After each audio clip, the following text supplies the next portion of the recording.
জানেন কি ইংরেজি বর্ণমালার অনেক লেটারই আসে।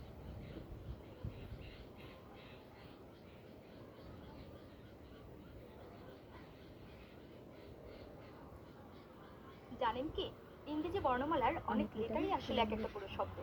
চলুন আজকে তেমনই দারুণ কিছু লেটার সম্পর্কে জেনে নিই। আচ্ছা বলুন তো, কোন লেটার দিয়ে পানীয় বোঝায়?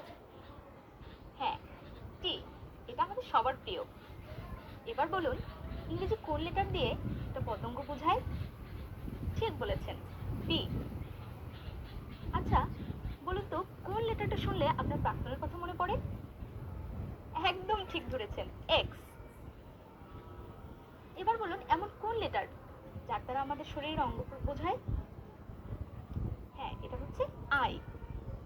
এবার বলুন তো, ইংরেজি কোন লেটার দিয়ে সুবিশাল সমুদ্র বোঝায়? সহজ উত্তর, সি। ইংরেজি কোন লেটারটা একটা চমৎকার সুস্বাদু সবজি? এটা হলো পি। কোন লেটারটি দিয়ে লাইন বোঝায়? যে কোনো লাইন। কিউ। ঠিক, একদম ঠিক বলেছেন। এবার তাহলে আপনাদের প্রশ্ন। বলুন তো, ইংরেজি কোন লেটার দিয়ে আপনি বা তুমি বোঝায়? উত্তরটি জানা থাকলে কমেন্ট করে দ্রুত জানান।